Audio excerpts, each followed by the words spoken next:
चलो भाई, political science पढ़ रहे थे हम। कल हमने एक इम्पॉर्टेंट चैप्टर पढ़ना स्टार्ट किया था, संविधान के भाग। घर जाके याद कर लिए? एक से लेके कितने तक भाग हैं हमारे? बताओ, एक में क्या है? देश और राज्य की जानकारी। आर्टिकल 1 से 4, 5 से 11, 12 से 35, 36 से 51, 51 ए, 4 ए या अ, इसमें 52 से 151। कितने अध्याय? 152 से 237। कितने अध्याय? 6। 7वें में काम का था कुछ 238 था फालतू, है ना। 8वें में क्या था? 8वें में याद करो, हाँ यूटी थे ना, यूनियन टेरिटरी, यूनियन टेरिटरी। 9वें में क्या था? पंचायत। इस यूटी से तुम्हें कुछ मैंने दिल्ली को जोड़ के बताया था। 238, 239 से 242। 239 ए बी है दिल्ली एनसीटी में राष्ट्रपति शासन, और पंचायत 243 ए से ओ तक।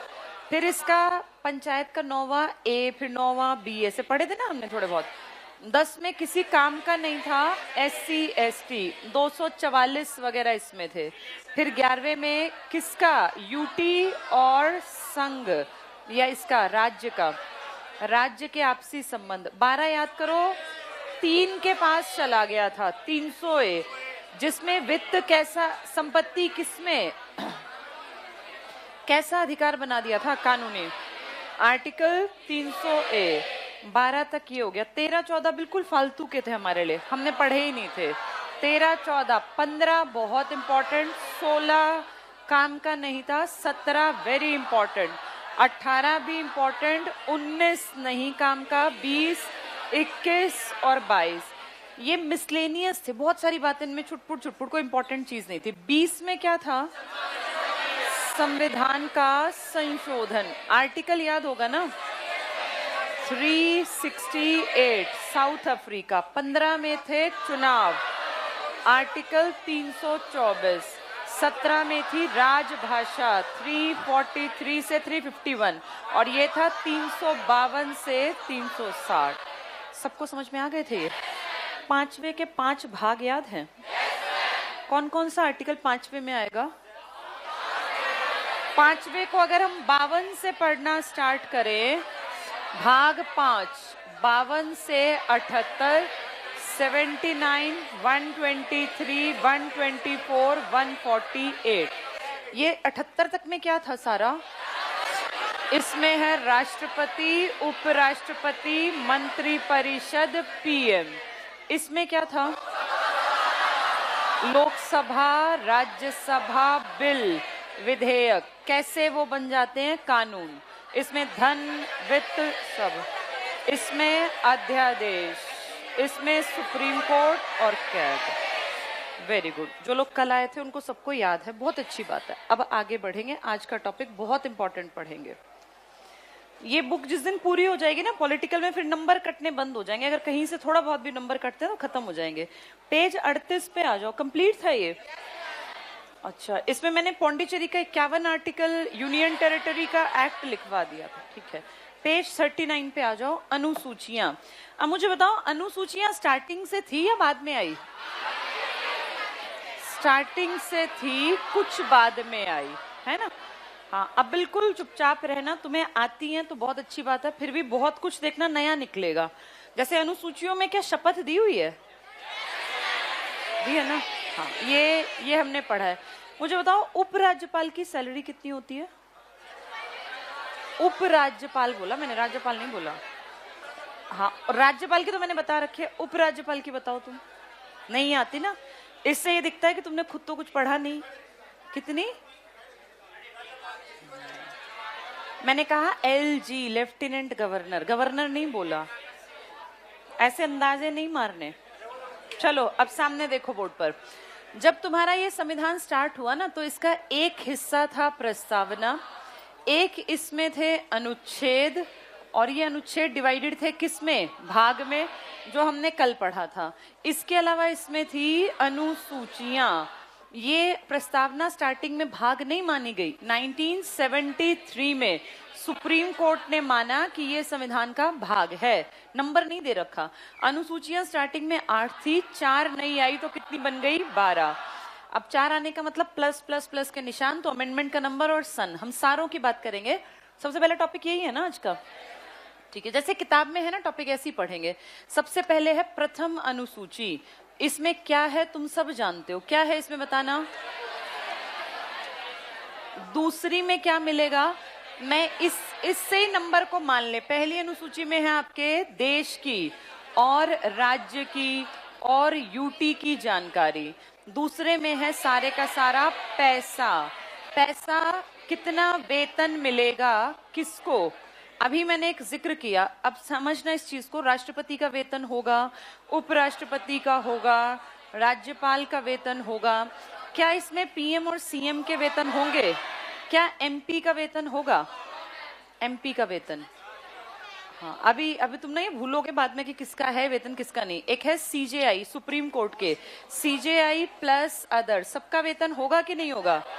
हाई कोर्ट के चीफ जस्टिस प्लस अदर्स, इन सबके सैलरी है। लोकसभा के अध्यक्ष की भी सैलरी होती है क्या, या नहीं होती? अगर कोई पोस्ट है तो सैलरी भी मिलनी चाहिए। तो लोकसभा के अध्यक्ष की सैलरी भी यहाँ लिखी है, और अगर अध्यक्ष ना हो तो उपाध्यक्ष। क्या उपराष्ट्रपति किस पोस्ट पे काम करता है? सभापति। तो क्या इसमें सभापति की सैलरी भी होगी या नहीं होगी? ये मैंने कितनी सारी लिख दी। हाँ, अब ध्यान से कान खोल के सुनना ताकि पेपर में दुखी ना हो।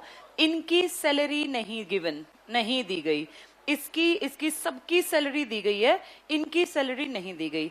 इसलिए नहीं दी गई क्योंकि इनकी एक सैलरी है ही नहीं। आपके देश में हर राज्य में कोई भी अगर गवर्नमेंट जॉब भी आप करोगे ना, अभी आपको पता नहीं है, एक पोस्ट की सैलरी भी पूरे देश में अलग अलग होती है। जैसे मान लो कि एग्जांपल देती हूँ, कोई टीचर है, वो टीचर अगर हरियाणा में लगता है ना तो उसकी सैलरी मेरे ख्याल 40,000 है लगते ही, और अगर वो दिल्ली में लगता है सेम पोस्ट पे तो 54,000 रुपए।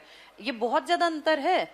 ऐसे ही कांस्टेबल्स में जितना मुझे पता है, दिल्ली की तरफ लगते ही शायद 35 के हेरफेर में है, और अपने यहाँ मेरे ख्याल 30-28 के हेरफेर में ना। ये जो अंतर है ना, ये तुम आम लोगों का नहीं है, ये सीएम्स का भी अंतर है। आपके देश के हर राज्य के सीएम की सैलरी अलग अलग है। तो आपके यहाँ सबसे ज्यादा सैलरी लेता है सबसे नया वाला जो राज्य है, तेलंगाना। तेलंगाना वाला लेता है 4,10,000 रुपए, या 4,25, मतलब 4 प्लस में लेता है। एक दिल्ली जो ये आप पार्टी है ना, ये भी 4 लाख। तो ये सबसे बड़ी सैलरी है। और आपके पीएम की सैलरी कहीं लिखित में नहीं है, ना ही सीएम की लिखित में है। ये तो आपने आरटीआई से पता लगाई है।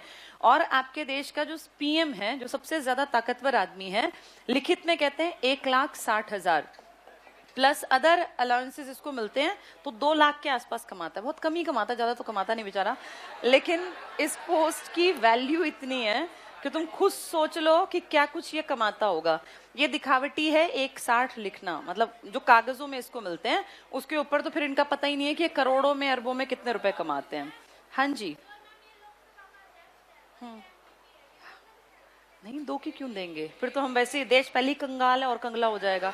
एक ही सैलरी मिलेगी, 2 नहीं मिलेगी। चलो इसको थोड़ा थोड़ा पढ़ते जाएंगे और समझते जाएंगे। मैं कुछ बेसिक बातें बता दूं फिर पढ़ाना स्टार्ट करती हूँ। 1 में क्या है, किसकी जानकारी? 2 में है वेतन भत्ते।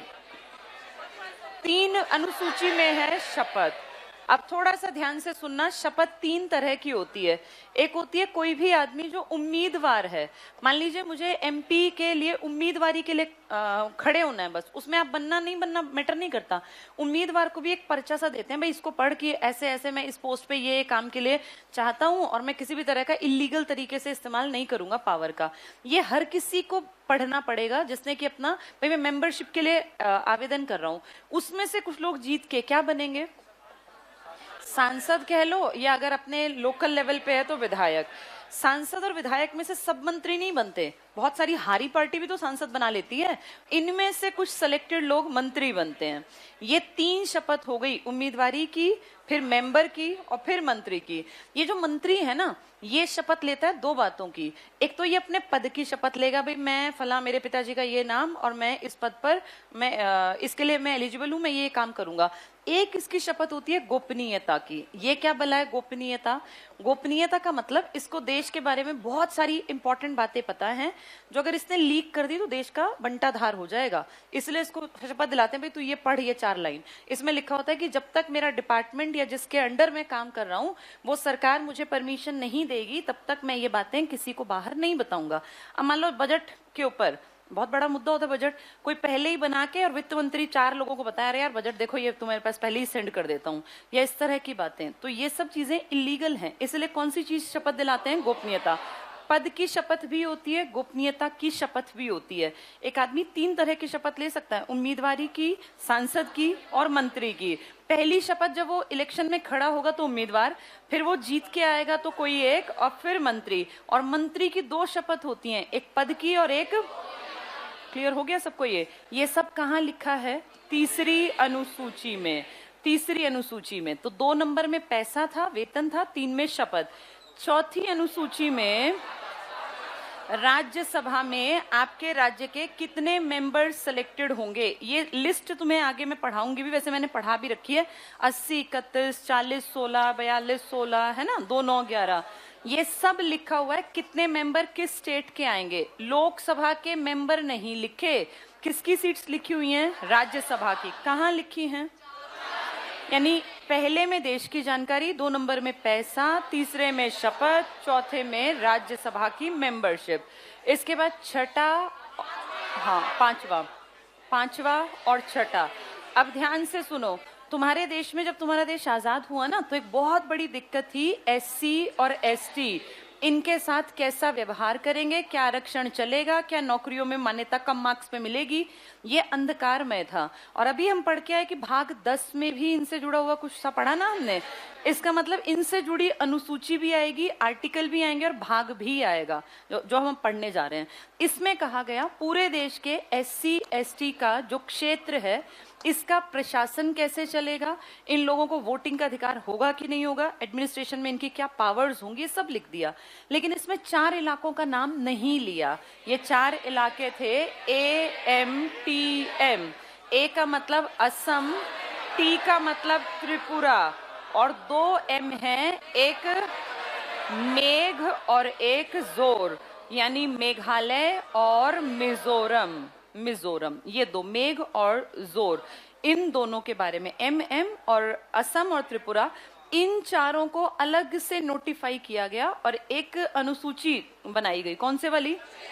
इन 4 का जिक्र किसमें नहीं आएगा? पूरे देश में है। इन 4 इलाकों के SC ST के प्रशासन के बारे में इसके 5th अनुसूची में, शेड्यूल में नहीं लिखा। ये 6th डिजाइन की गई इन 4 के लिए। क्या ये बात समझ में आ गई? यानी SC ST से जुड़े 2 अनुसूचियां हैं, 5वीं और 6ठी। अगर वो कहें कि नागालैंड के SC ST तो किस में आएंगे?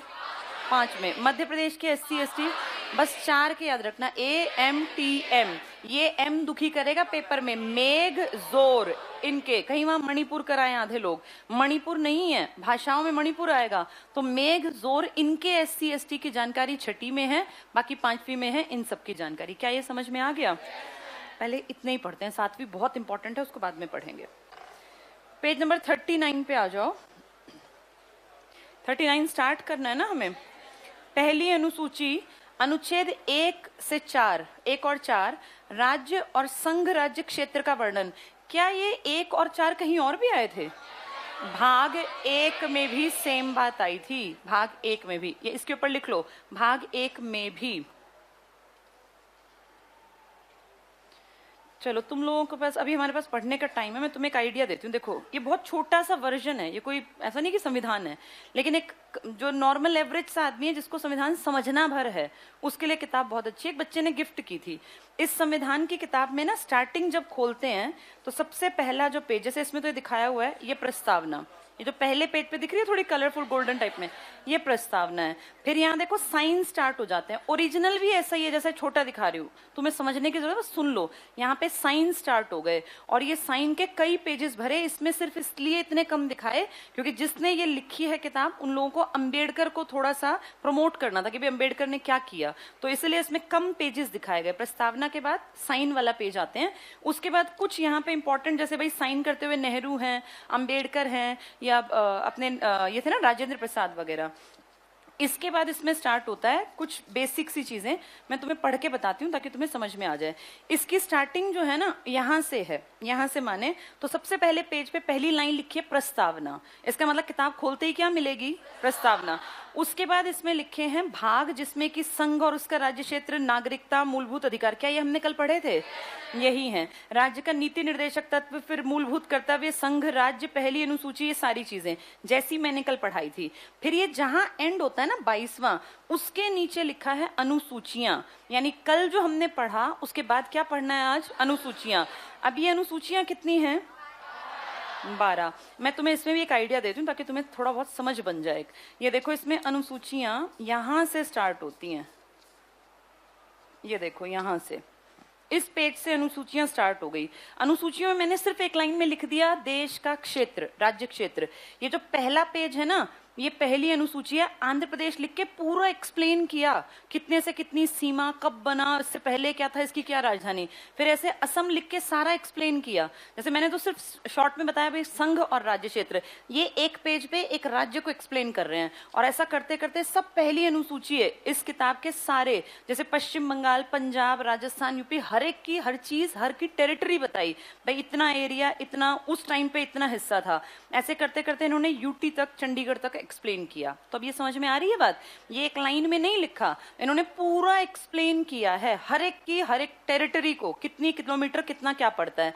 इसके बाद यहां से 5-6 पेजेस के बाद सेकंड अनुसूची स्टार्ट हुई, जिसमें क्या लिखा है? वेतन भत्ते। अब तुम्हारे दिमाग में क्या है कि लिखा होगा राष्ट्रपति, उपराष्ट्रपति, इस तरह नहीं। इसमें वेतन भत्ते तुम देखो यहां से स्टार्ट होते हैं, इस पेज से। और सबसे पहले राष्ट्रपति और राज्यों के राज्यपालों के बारे में उपबंध, इसमें हर एक को एक्सप्लेन किया। जब ओरिजिनल संविधान था ना, ये ओरिजिनल संविधान पर बेस्ड है, इस टाइम पर आपके देश के राष्ट्रपति को 10,000 रुपए मिलते थे। आज कितने मिलते हैं? 5 लाख लिखित में। तब इसमें देखो 10,000 रकम लिखी हुई है। राष्ट्रपति की सैलरी तब 10,000 थी, राज्यपाल को 5,500 रुपए मिलते थे। आज कितने मिलते हैं? 3.5 लाख। तब 5,500 रुपए इसकी सैलरी थी जब ये संविधान लिखा गया।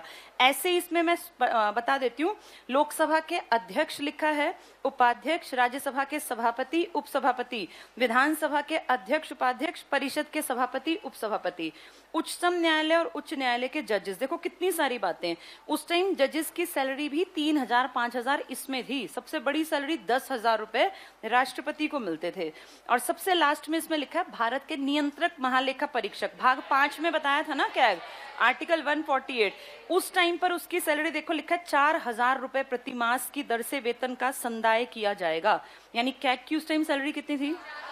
आज 2.5 लाख रुपए सैलरी है। जिसकी 10,000 थी उसकी कितनी हो गई? 5 लाख। जिसकी 5,500 थी उसकी आज 3.5 लाख रुपए। तो इस तरह से सैलरीज हर एक की बता रखी है इसमें। इसके बाद ये स्टार्ट होती है तीसरी अनुसूची। 3 में क्या था? शपथ थी ना। शपथ एक लाइन में नहीं लिखी। अभी मैंने क्या कहा? 3 तरह की शपथ है, उम्मीदवारी की, सांसद की या विधायक की, और मंत्री की। और मंत्री भी 2 लेगा, एक पद की और एक गोपनीयता। मैं थोड़ा सा पढ़ के बताती हूँ। सबसे पहले लिखा है शपथ का प्रतिज्ञान की कैसी लिखी होगी, क्या बोलना है इनको। सबसे पहली है ये मंत्री के रूप में।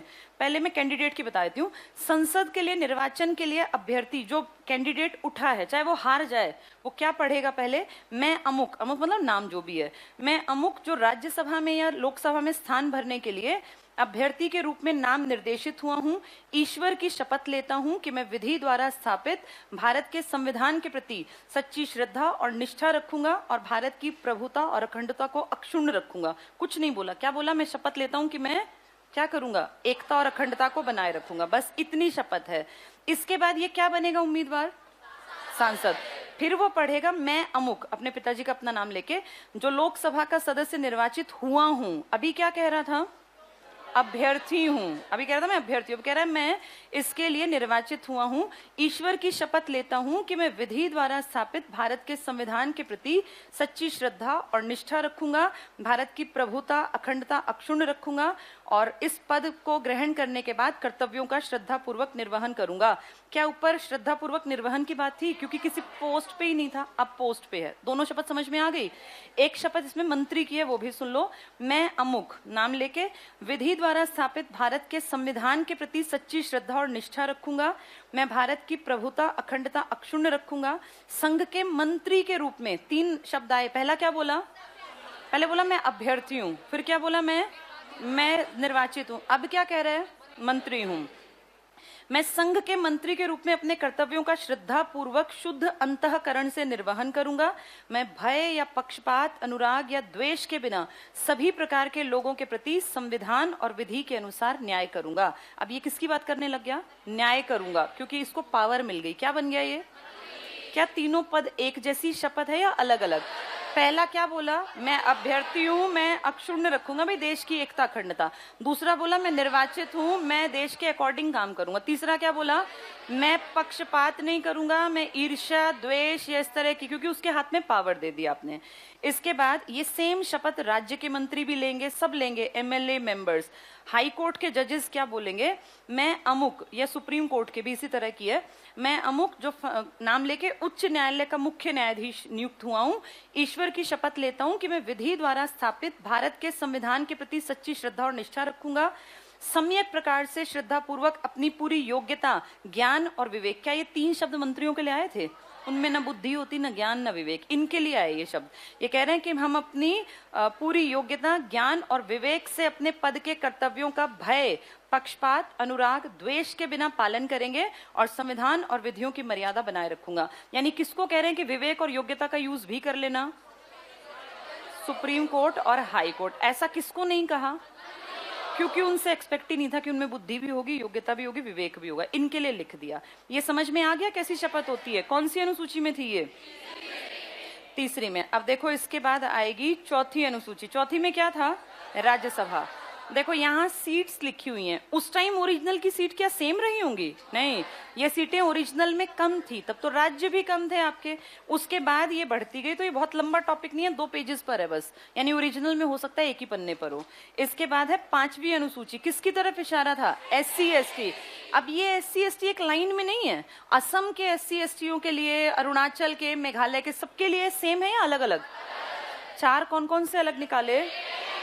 AMTM ऐसे करके सबको एक साथ लिखा। और फिर देखो छठी निकाली। छठी में ऊपर ही लिख दिया कि असम, त्रिपुरा, मेघालय और मिजोरम के SC और ST के प्रशासन संबंधी प्रावधान। फिर इसमें एक एक बात को एक्सप्लेन किया गया। बहुत लंबी है ये भी। देखो पूरी छठी चल रही है ये इतने सारे पेजेस पर। इसका मतलब एक एक पॉइंट, एक एक गांव, गली कूचे, सबके बारे में लिखा होगा। देखना ये छठी चलती जा रही है। इतनी सारी छठी थी, ये भी छठी है सारी। तो सोचो 4 राज्यों की बात करते हैं, लेकिन 10, 12, 15 पन्ने भर दिए। तो इससे ये पता चलता है कि इनको किस में इंक्लूड नहीं कर सकते थे? 5वीं में। 5वीं के 4 पन्ने भरे हैं और इनके इतने ज्यादा। उसके बाद 7वीं आएगी। छठी तक की बातें क्लियर हो गई। पहले इसको किताब से पढ़ेंगे। पेज नंबर 39 पर आ जाओ। अनुसूचियां। पहली अनुसूची, अनुच्छेद 1 से 4, राज्य और संघ राज्य क्षेत्र का वर्णन। इसमें कितने आर्टिकल आ गए? ये भाग 1 भी है, ये 1 से 4 आर्टिकल भी हैं और ये पहली अनुसूची भी है। दूसरी में पढ़ लो बस, सिर्फ पढ़ना है, कोई टिक नहीं करेगा। बातचीत में फिर जिनका ध्यान है उनकी कुछ समझ में नहीं आ रहा, फोन इतना जरूरी नहीं है, ये फोन पे कुछ नहीं निकलना, पढ़ लो। अगर बहुत जरूरी अर्जेंट कॉल है ना तो बेशक बाहर जाके कर लो, कोई दिक्कत नहीं है कॉल। सेकंड पॉइंट देखो, सिर्फ पढ़ोगे तुम, कुछ नहीं करना, इसमें टिक मार्क मत करना। अनुच्छेद 59 आइडिया लगा के बताओ कहाँ होगा, किसके बारे में होगा? राष्ट्रपति। अब तुम अंदाजा लगा सकते हो, टिक मत करना। 65 किसके बारे में होगा? उपराष्ट्रपति, क्योंकि 52, 63, 74 राष्ट्रपति, उपराष्ट्रपति और प्रधानमंत्री हैं, तो हम आइडिया लगा रहे हैं। 75 किस बारे में होगा? PM के बारे में।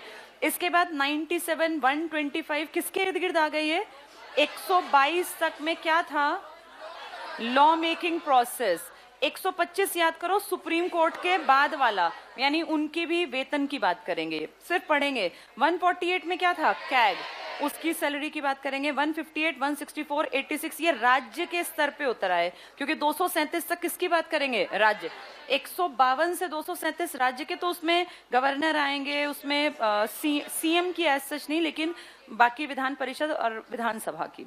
अब इसका भाग, इसमें अगली लाइन टिक करना, मुख्य पदाधिकारियों के वेतन भत्ते। तो ये आर्टिकल अब तुम अंदाजा लगा सकते हो, पेपर में अगर बहुत टफ भी बनाए ना तो भी हम इसमें गलती ना करें, हमें अंदाजा है कि इसमें किसकी सैलरी की बात करेंगे।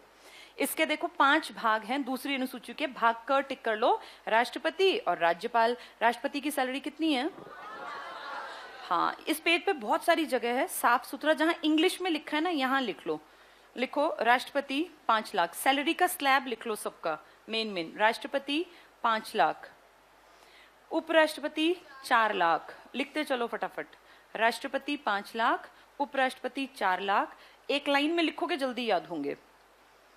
राज्यपाल या गवर्नर 3.5 लाख, राज्यपाल या गवर्नर 3.5 लाख, यही लिखो। उपराज्यपाल जो कि हैं ही बहुत कम, एलजी, लेफ्टिनेंट गवर्नर एलजी, कितना अंदाजा कितने मिलते होंगे? 1,10,000, बहुत कम है, लिख लो 1.10, 1,10,000, इसका तुम अंदाजा लगा ही नहीं सकते बिना पढ़े। नेक्स्ट लिखो, सीजेआई की तुम्हें बता ही दूं, ये एक बार थोड़ा सा ना, मैंने मार्कर कहाँ रख दिया, एक बार बोर्ड पे सारे लोग देख लो, बहुत आसान है। सुप्रीम कोर्ट, एक तो सीजेआई होता है और एक अदर्स होते हैं। ऐसे ही सुप्रीम कोर्ट में एक चीफ जस्टिस होता है, इंडिया मत लिखना, और अच्छा हाई कोर्ट में अब इसकी सैलरी सबसे बड़ी है 2.8, 2,80,000, बाकियों की 2.5, हाई कोर्ट के बड़े वाले की 2.5 और नीचे वाले की 2.25। जितनी बड़ी तुमने बाकी पोस्ट सुनी है, चाहे कैग हो, नियंत्रक महालेखा परीक्षक जिसको कहते हो, महान्यायवादी कह दें, यूपीएससी के अध्यक्ष की पूछ लें, जितने नाम सुने हैं ना उन सब की सैलरी बिना सोचे समझे कितनी टिक करनी है? अगर राज्य की पूछे तो 2.25 और देश की पूछे तो 2.5। चाहे वो कोई भी पोस्ट पूछेंगे वो जिसकी कोई सैलरी होगी, और वो बड़ी पोस्ट सारी 2.5 लेती हैं।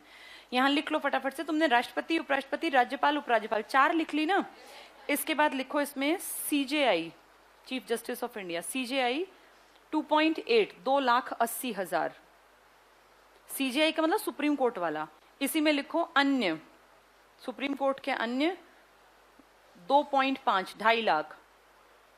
नेक्स्ट लिखो हाई कोर्ट के मुख्य न्यायाधीश, एचसी के चीफ जस्टिस, उसको 2.5 मिलते हैं, और हाई कोर्ट के अन्य को 2.25, 2.25, 2.25, यानी सबसे ऊपर वाले सुप्रीम कोर्ट की 2.80 और नीचे वालों की 2.25, बीच के सारे लोगों की 2.5 है, चाहे वो सुप्रीम कोर्ट के नीचे वाले हो या हाई कोर्ट के ऊपर वाला।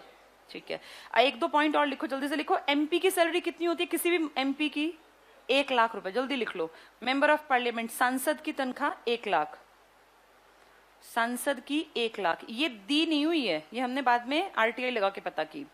अगला लिख लो इसमें, पीएम प्रधानमंत्री की 1.6, पीएम की 1,60,000। इसी में लिखो सर्वाधिक सैलरी सीएम की, तेलंगाना फर्स्ट है। सर्वाधिक सैलरी वाले सीएम लिख लो, सर्वाधिक सैलरी वाले सीएम, हर राज्य के सीएम की अलग है, जैसे मैंने तुम्हें नौकरियों में बताई सेम ऐसे ही लिखो। फर्स्ट तेलंगाना 4,10,000, 4.1, सबसे ज्यादा सैलरी लेता है ये। और दूसरा आप जिन्होंने दिल्ली, लिख लो दिल्ली 4 लाख, तेलंगाना वाले सीएम के 4.10 और दिल्ली वाले के 4। सबसे सैलरी लो ना सिक्किम और अरुणाचल साइड में 1 लाख के आसपास। 1.10 वैसे भी किसकी है? सांसद की ना। 1 लाख कितनी है इसकी? 1 लाख। ये जो नॉर्थ ईस्ट वाले हैं ना, ये इतनी सैलरी, क्योंकि वहां महंगाई ही नहीं है तो उनका उतने में काम चलता है। चलो आगे देखो, भाग क राष्ट्रपति और राज्यपाल, ये समझ में आ गया पॉइंट? अच्छा, भाग ख देखना, लोकसभा विधानसभा के अध्यक्ष, अंडरलाइन कर लो। कितने मिलते होंगे अध्यक्ष को? कॉमन सेंस, 2.5 करनी है तुम्हें, जिसकी नहीं पता कितने लाख है? 2.5 लाख लिख लो। फिर भी यहाँ अध्यक्ष के ऊपर लिख लो 2.5 लाख, लोकसभा के अध्यक्ष को 2.5 लाख, इसी रेंज में मिलते हैं सबको। उपाध्यक्ष है तो 2.25 मिल जाएंगे। राज्यसभा विधान परिषद के सभापति, उपसभापति कितने मिलते होंगे सभापति को? 2.5 लाख, उतने। उपराष्ट्रपति को 2 सैलरी मिल सकती हैं, एक 4 वाली और एक 2.5 वाली। किसकी मिलती होगी? ढाई वाली, 4 वाली कभी नहीं मिलती, क्योंकि अगर देश में स्थिति है सामान्य तो फिर इसको गिना जाता है सभापति, और अगर देश की स्थिति है असामान्य तो इसको गिना जाता है राष्ट्रपति। यानी या तो ये महीने के 2.5 लाख लेगा या 5 लाख। जो स्लैब में 4 लाख की सैलरी है ना, वो इसको कभी मिलती ही नहीं, क्योंकि सामान्य स्थिति में ये सभापति बन जाता है और असामान्य में ये राष्ट्रपति बन जाता है। चलो फटाफट से आगे पढ़ेंगे। उच्चतम न्यायालय के न्यायाधीशों के वेतन भत्ते, सुप्रीम कोर्ट की बात कर रहे हैं, कौन सी 2 सैलरी हैं? 280 और 2.5, 2.8 और 2.5। नेक्स्ट है भारत के नियंत्रक महालेखा परीक्षक कैग। कैग का कौन सा आर्टिकल था? 100। किस भाग में था? 5 में, 5वें अध्याय का चैप्टर था, वहीं से है ये। तीसरी अनुसूची पे आ जाओ। तीसरी में क्या थी? शपथ। शपथ कितने रूप में ली हमने देखा? एक आदमी ने 3, उम्मीदवार, सांसद और मंत्री। ऐसे ही सुप्रीम कोर्ट की शपथ भी है, हाई कोर्ट की शपथ। क्या पद और गोपनीयता की एक ही शपथ होती है? अलग अलग। फटाफट से पढ़ेंगे, सिर्फ आइडिया लगाओ। अनुच्छेद 75 किसका जिक्र करता होगा? पीएम। 99 किसके हेरफेर में मिलेगा? बिल और इन सब के बारे में, तो कोई ना कोई उनसे जुड़ा जो अधिवेशन वगैरह करता होगा। 124 में क्या होगा? Supreme court. सिर्फ पढ़ लो। 148 में क्या होगा? बस। 164 किसके स्टार्ट हो गए? राज्य के। 188, 200 सिर्फ पढ़ना था। शपथ या प्रतिज्ञान का प्रारूप अंडरलाइन करो। व्यवस्थापिका के सदस्य, यहाँ लिखो एमपी। क्या एमपी के हमने पढ़ी है भी शपथ? एमपी की शपथ पढ़ी तो हमने। क्या कहा उसने? मैं निर्वाचित हूँ, मैं देश की अखंडता की रक्षा करूंगा। मंत्री टिक कर लो। मंत्री ने कहा मुझे उत्तरदायित्व दिया है, मैं काम करूंगा, क्योंकि इसकी रिस्पॉन्सिबिलिटी। बिल्कुल। राष्ट्रपति उपराष्ट्रपति, ये गलत है। क्यों गलत है? मैंने कहाँ पढ़ी? जितनी शपथ दी थी ना मैंने सारी पढ़ी, बस विधान पालिका की नहीं पढ़ी क्योंकि वो सेम थी। तुमने अभी राष्ट्रपति की शपथ नहीं सुनी ना, अगर लिखी होती तो मैं पढ़ती, है ही नहीं। राष्ट्रपति की शपथ, उपराष्ट्रपति की और राज्यपाल, इनकी शपथ अलग अलग आर्टिकल्स में है, 60 में, 69 में और 159 में। और हम अच्छी तरह जानते हैं ये भाग किसकी बात कर रहे हैं? 5 की, और ये भाग 6 की, क्योंकि हम ये पढ़ के आए हैं। यहाँ साइड में लिख लो ये बात, लिखो राष्ट्रपति की शपथ। तीसरी अनुसूची के नीचे बहुत जगह, वहीं लिख लो राष्ट्रपति की शपथ अनुच्छेद 60, उपराष्ट्रपति 69, आर्टिकल हैं ये सारे। उपराष्ट्रपति आर्टिकल 69 और राज्यपाल की 159 में। पीएम की शपथ पढ़ी क्या मैंने? क्योंकि पीएम की शपथ ही नहीं है, पीएम मंत्री की शपथ लेगा, इसीलिए नहीं पढ़ी। तो अब जो तुमने सुनी है ना, बस वही शपथ होती है। किस किस की शपथ होती है? उम्मीदवार की, विधायक या सांसद की और मंत्री की, या फिर न्यायाधीशों की। और किसी की शपथ नहीं पढ़ी हमने। ये टिक कर लो। अब आगे इसमें से काट दो राष्ट्रपति उपराष्ट्रपति, गलत छाप दी है टाइपिस्ट ने। न्यायाधीशों के लिए शपथ लिए जाने का प्रतिज्ञान। क्या न्यायाधीशों की शपथ पढ़ी हमने? उनको तो और रिस्पॉन्सिबल बनाया। क्या बोले? अपनी योग्यता, विवेक का, बुद्धि का ध्यान रखना। चौथी पे आ जाओ। अनुच्छेद 4 किसके बारे में था स्टार्टिंग में? भाग 1 राज्य वगैरह ना। 80 जाके किस में आएगा? भाग 5 के दूसरे पार्ट में। पहला पार्ट क्या था? 52 से 78, 79 से दूसरा है ना, तो ये दूसरा पार्ट। अध्याय 2 भाग 5 है ये, इसलिए 2 लिखा है क्योंकि अध्याय 2 है। फिर पढ़ो, राज्यसभा में स्थानों का आवंटन राज्य और संघ राज्य क्षेत्रों से। टिक कर लो, राज्यसभा में सीटों का आवंटन। 2 ही पेजेस पर मैंने बताया था, दिया हुआ है। 5वीं अनुसूची किसके बारे में थी? SC ST। 5वीं उतनी एक्सप्लेन नहीं है जितनी की 6ठी। 6ठी में ऐसा क्या है? 4 AMTM। कौन से 2 M है? मेघ और जोर। टिक कर लो 5वीं। 244 कहाँ जाएगा? भाग 10 में। SC ST का तो है ये। 243 नहीं था क्या? भाग 9 पंचायतों वाला, तो उससे अगला था 10वां। लिख लो इसके ऊपर भाग 10। जिसको पहली चीज समझ आएगी उसी को दूसरी चीज समझ में आएगी। भाग 10 जिसने समझ लिया उसके लिए समझ में आएगा 244 क्या है। फिर आगे पढ़ो, अनुसूचित क्षेत्रों अंडरलाइन, अनुसूचित जनजातियों के प्रशासन और नियंत्रण के बारे में। सिर्फ पढ़ लो। भाग क में साधारण, ख में अनुसूचित क्षेत्र, अनुसूचित जनजातियों का प्रशासन नियंत्रण, ग में ST क्षेत्र और घ में अनुसूची का संशोधन। ये नहीं पूछेंगे, बस 5वीं याद रखना। 6ठी पे आ जाओ। अनुच्छेद 244 का सेकंड और 275 का पहला अंडरलाइन करो। असम, मेघालय, त्रिपुरा, मिजोरम, इनके जनजातीय क्षेत्रों के प्रशासन के विषय में उपबंध। और देखो कितने पेजेस मैंने दिखाए, 8-10 पेज लिखे हैं। कितने राज्यों पे? 4। इन 4 पे 8-10 पेज क्यों लिखने पड़े? क्योंकि आपके देश के एसटी मेन कहाँ है? या तो मध्य भारत में है या नॉर्थ ईस्ट में। अभी तुम्हें याद है जब ये लॉकडाउन लगा था उससे पहले शाहीन बाग में औरतें बैठी हुई थी, याद है? क्यों बैठी थी वो? CAA है ना? क्या है ये CAA? Citizenship amendment act. इसके विरोध में दुनिया आई थी सड़कों पे, और असम अरुणाचल में दुनिया भर के लोगों ने आग जला दी, रेल की पटरियां उखाड़ दी, बड़ा हंगामा किया था। ये क्या पंगेबाजी थी CAA की? इस तरफ जो लोग हैं ना, इस तरफ, इनको हर टाइम खतरा है, क्योंकि कोई भी अड़ोसी पड़ोसी आके इन एरियाज में घुस के और यहाँ बैठ जाएगा, और फिर वो भारत का नागरिक बनना उसके लिए बहुत आसान होगा अगर किन नियमों को मान ले, जो कि सरकार ने मान लिए। CAA में लिखा था आपके पड़ोस के 3 देश, इसके बिल्कुल साइड में तो पड़ता है बांग्लादेश, बांग्लादेश, म्यांमार नहीं, इधर आ जाओ, पाकिस्तान, और आगे अफगानिस्तान, अफगानिस्तान। सिर्फ ये 3 देश, न बर्मा, न नेपाल, न भूटान, न म्यांमार, कोई नहीं लिया इन्होंने। इन 3 देशों में अमित शाह जो आपके गृह मंत्री हैं, इन्होंने एक ये पारित करवाया विधेयक, लोकसभा से, राज्यसभा से तुरंत में पारित, और 10 जनवरी 2020 को ये लागू हो गया। इसके तहत क्या कहा इन्होंने? इन 3 देशों में, तुम नाम से बताओ ये कौन से बाहुल्य देश होंगे? ये कहा कि इन 3 देशों में हिंदू, मुस्लिम को छोड़ दो, सिख, ईसाई, बौद्ध, जैन और पारसी, यहूदी, कुछ भी कह लो, ठीक है, ये सब लोग जो 6 कम्युनिटी है मेन, ये लोग भारत में अगर 2014 से पहले से आके रह रही हैं तो हम इनको अपने नागरिक मान लेंगे। कहाँ के नागरिक? भारत के। तो इस बात पे बवाल मचा दिया मुस्लिम कम्युनिटी के लोगों ने। उन्होंने कहा भैया तुम तो ये धर्म विरोधी काम कर रहे हो, क्योंकि तुमने इन सबको तो बुला लिया अड़ोसी पड़ोसियों से, लेकिन हमारे बहुत सारे भाई बंधु हैं जो परेशान हैं अपने देशों में, उनको नहीं बुलाया। तो फिर सरकार ने ये अपना पॉइंट रखा कि देखो अगर हम इन 3 देशों को कंसीडर करें तो ये तो भरे ही पड़े हैं मुस्लिम कम्युनिटी से, अगर हम मुसलमानों को भी फ्रीडम देंगे तो पता चला सारे ही आके यहीं बैठ गए, क्योंकि गरीब देश है ना अड़ोसी पड़ोसी। उस कंडीशन में मुस्लिम बाहुल्य इलाके से मुसलमानों को नहीं बुलाएंगे, किन किन को बुला लेंगे? जो हिंदू हैं, सिख है, ईसाई हैं, बौद्ध हैं, जैन है। अब इन्होंने क्यों इतनी आग जलाई और ये तोड़फोड़ की? इन्होंने कहा अगर तुम ऐसा करोगे तो हमारे तो पहले ही हक हमें नहीं मिलते, हम नॉर्थ ईस्ट में कटे फटे कहीं कोई दूर पड़े हुए, हमें तुम देखते भी नहीं, अगर ये सब यहाँ आ गए तो क्या तुम इनकी नौकरियों की गारंटी लेते हो? तुम इनको पेट भरने के लिए पैसा कहाँ से जमा करके दोगे? एक आदमी तुम्हारे देश में आके रहने लग गया और उसका पेट नहीं भरा तो कॉमन सेंस है कि वो लूटेगा, झपटेगा, चेन तोड़ेगा, बाइक पे चोरी चकारी तो करेगा ना, पेट तो भरेगा। हमारे यहाँ के लोग कह रहे थे कि CAA के चलते तुम लोगों ने अमेंडमेंट तो कर लिया, लेकिन इतने पहले यहाँ इतने भिखारी टाइप के आधी जनसंख्या है जिनको नौकरी नहीं, कोई कामकाज नहीं, कितनी लूट खसोट, दिन दहाड़े चोरी और ये सब चीजें।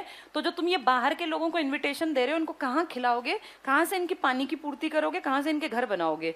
तो सरकार अपने चक्कर में कि हमारा जो वोट बैंक है वो पॉजिटिव हो जाए, और लोग इस चक्कर में कि अपनों का ही पेट नहीं भर रहा, विदेशियों को लाला के यहाँ से कहाँ से खिलाएंगे? और एक बार आ गए तो निकलते थोड़ी है, फिर ये आ गए तो आ गए। फिर कुछ लोगों ने कहा कि ठीक है तुम्हें दया बहुत आ रही है, पड़ोस में नेपाल भी तो है, नेपाल भी तो है, वहां से बुला लो, कोई दुखी हो तो बेचारे दीन दुखी। पड़ोस में भूटान भी है, तुम्हारा बफर स्टेट भी है, तुमसे हर काम पूछ के करता है, वहां से बुला लो। बर्मा है, रोहिंग्या का किस्सा तुमने सुना? रोहिंग्या मार मार के भगा दिए, वो रातों रात भाग आए हमारे यहाँ, हमारे देश में आके शरण मांगने लग गए, और यहाँ से क्रॉस करते करते पूरा पाकिस्तान तक चले गए। तो फिर लोगों ने कहा कि तुम इतने अगर दाता बन रहे हो तो इनको भी तो बुला लो, बिल्कुल पड़ोस के हैं। या श्रीलंका में तुम्हारे अपने इंडियन, सगे इंडियन कितने दुखी नहीं है क्या? कहाँ के लोग हैं वो? तो तुम दूसरों की भलाई करने से पहले अपने घर की भलाई तो कर लो। तमिलनाडु के लोग आज भी मरते कटते हैं, उनको इक्वालिटी नहीं समझी जाती, वहां से बुलाओ। तो अपनी 2 बातों पे क्लैश था ये कि अपने देश का तुम्हारा पूरा नहीं पड़ता, तुम भिखारी यहाँ आधे लोग हैं, ना कमाने के ना खाने के, और तुम दूसरों को। और जो यहाँ आएंगे बिजनेसमैन थोड़ी आएंगे, वो खुद ही भिखारी होंगे, तो वो यहाँ आके गंदगी मचाएंगे। ये था CAA का विवाद। मुस्लिम क्यों इसका विरोध कर रहे थे? वो कहते हैं हमारे मुसलमानों को क्यों छोड़ रहे हो, उनको भी बुलाओ। तो हमारे यहाँ क्या दलील किया? अरे भैया इन ये तीनों मुसलमान देश हैं, कहते ही सारे यहीं आके बैठ जाएंगे, फिर कहां से इनके रिसोर्सेज पूरे करोगे? ये इनका विवाद था। चलो कल पढ़ेंगे इसको।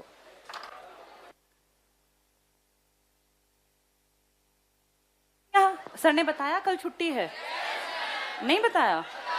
हाँ, कल हम लोग जो है 6 to 12 के ट्यूशंस की ब्रांच की शुरुआत करेंगे। जिसको आना वो गांव में आ सकता है।